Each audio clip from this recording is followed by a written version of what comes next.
Hi everyone, welcome back to my YouTube channel, and for today's video, it's another product review and also mommy recommendation.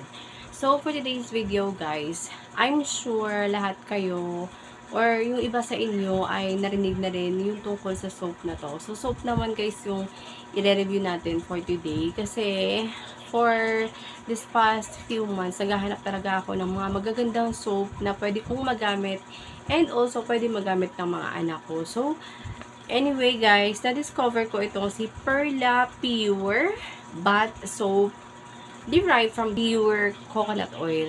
Actually guys, patagal talaga merong Perla, 'di ba? Tapos nakita ko nagte-trending siya online na meron ng si Perlang bago, yung ganito nga, pure as in bath soap talaga siya. Before kasi guys, yung mga nilabas na soap ni Perla ay hindi niya talagang sinasabi or ini-indicate na bath soap yun. Pero most of the people talaga guys noon ay ginagamit na siya as bath soap. Lalo na yung pure lang, yung white lang na alam ko pang laba lang siya ng puti. Yung blue pang laba din ng puti para mas lalo pumuti yung mga damit. And meron din siyang variant na papaya. So, hindi ko alam kung yun ay kinonfirm ni Perla as soap talaga sa pwede sa balat. Pero, yun, dati nakagamit na rin ako noon and kaway-kaway dyan sa mga taong gumamit na din. And before kasi guys, sa pinapagamit sa amin ni Mama for our uniform is yung Perla na kulay blue. So, ito guys, na-intriga ako about sa Perla Pure and nakita ko guys, marami na gumagamit and nagre-recommend na maganda nga daw to.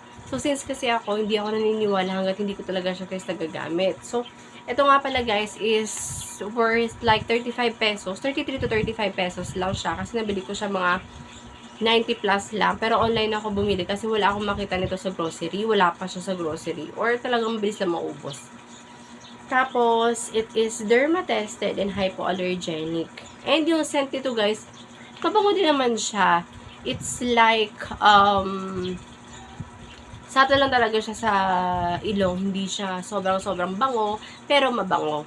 And ito yung soap na parang after mo maligo, parang wala na siyang maiiwang scent sa balat mo. Pero ang ganda guys. And we have been using this product or this soap for like 2 weeks na.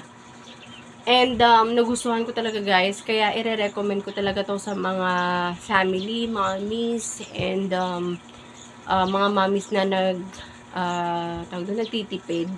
And alam niyo ba guys, this is a good replacement sa kay Dove. Kasi si Dove mahal siya, 'di ba? Si Dove original, favorite ko na soap na yun. And nung ginamit ko to, para talaga siyang si Dove. The downside about this one is that, ano lang siya, mabilis din siyang matunaw katulad ni Dove. Pero hindi siya as in kasing katulad ni Dove na as in talaga si Dove. Sobra talaga guys, nagiging liquid talaga siya pagka naiwan mo talagang basa. Ito naman, ganun din, mabilis siyang matunaw. Pero ang ganda nito kasi mabula. Tapos, nung unang gamit ko dito, kahit hindi ka guys mag-lotion, super moisturized yung skin mo. Alam niyo ba kung bakit? Because ang number one ingredients ni Perla is lauric acid. It has lauric acid. Okay, wait lang. Lauric acid, which is highly moisturizing and hypoallergenic. Effective cleaning without harsh chemicals. Actually guys, yung iba nga ginagamit to for treatment sa kanilang mga acne. And since kami, hindi naman kami talaga guys ma-acne and hindi naman ako ma-acne na person, I love it kasi nagagamit din ng mga anak ko and their skin is moisturized. And ang gusto ko dito guys kasi alam niyo yun, sa panahon ngayon, sobrang init. Mas lalong nakaka-irritate guys kung gumamit tayo ng mga harsh soap. Hindi naman harsh soaps, pero mga, alam niyo yun, like Kojic soap. Kasi yun talagang gamit kong soap. Pero medyo, naglaylo muna ako kay Kojic. Kasi sa gantong panahon guys, sa gantong sobrang kainit, mas lalo siyang nakaka-irritate. Kasi nga, yung whitening soap is, will strip off yung mga outer layer ng skin natin para pumuti. Pero nakaka-irritate siya kasi sobrang itchy, nakakaangkate. And dagdagan pa ng grabe yung pawis natin ngayon dahil sobrang init. Naku, hindi talaga siya guys recommended na gamitin yung Koji. Kaya nag-switch muna ako kay Perla.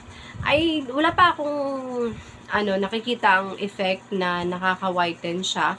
But, yung moisturizing sa skin, ang ganda. Sobrang lambot talaga guys sa skin. Kaya, nagustuhan ko siya. And even my husband, nagustuhan niya rin guys yung effect nito kasi napaka-lambot lang sa skin niya. Tapos, yun nga, hindi nakaka-irritate kasi most of the time kasi pag mainit, tapos lagi kayo exposed sa araw, nakaka-irritate talaga ng skin. Nakakakate, makate.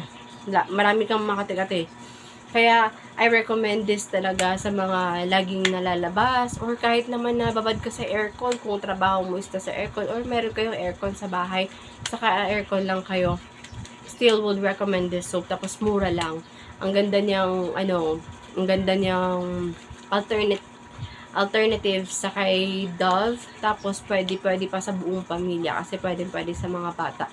So yun guys, if ever guys gusto nyo tong matry din, murang-mura lang to guys. Nabili ko lang to sa online. Tapos ilalagay ko or itatag ko dito sa video na to kung saan ko to nabili. And mag-ipon kayo ng mga vouchers kasi mas lalo siya nagiging mura. Anyway, Perla Pure pala guys is also available in liquid. Meron siyang liquid bath soap kung gusto nyo. Or sanay kayo sa mga liquid bath soap guys. Pwede siya. Pero kung gusto nyo naman mga bar soap, ito, marirecommend ko din to. Ang pinakaano ko lang dito, sana kung online siya mabibili is mas magandang packaging sana or magandang packaging sana ibalot sa kanya. Ayun, since na siya guys, na malambot siya or mabilis siyang matunaw, sana mas magandang packaging pa yung gawin nila pag pinapadala nila rito or pinapaship nila kasi nung natanggap ko yung isa, medyo may crack na siya. Tapos, kasi nga, wala siyang harsh chemicals na kasama dito or ingredients sa soap na to. Ang bilis niya talaga guys tawag doon? Ang bilis niya ma-break. Kaya, konting lang sa kanya, nahuhulog siya or kaya mabalibag siya sa mga shipping companies habang pinapaship sa inyo or in-order nyo. Nabe-break siya. So, pero nagagamit nyo pa rin naman kasi pwede nyo siyang buuin by your hands lang kung basa na siya kasi malambot siya. Pero, ayun, ang ganda-ganda nito guys. And kung gusto nyo i-try, yan, nakatag dyan sa videos ko. Pindutin nyo na lang guys and mamili na lang kayo kung sa kayo bibili sa either Lazada or sa kayo Shopee. Wala pa akong link kay TikTok pero yun guys, makakabili kayo doon and makaka-discount din kayo using the mga vouchers and coins na meron kayo dyan sa mga shopping app nyo. So, ayun lang guys. I hope you like this video and if you do, please give it a thumbs up and kung gusto nyo pa ma-update sa mga bagong videos ko, please click on the subscribe button para lagi kayong updated guys. Kung meron akong mga bagong videos dito and meron akong mga bagong recommendations, especially guys, products talaga guys about skin, hair, kahit ano dito guys, tinatry ko talaga bago ako mag-say na aking opinion at hindi ako nakiki-hype lang. So, yun guys, yun lang naman. Bye-bye!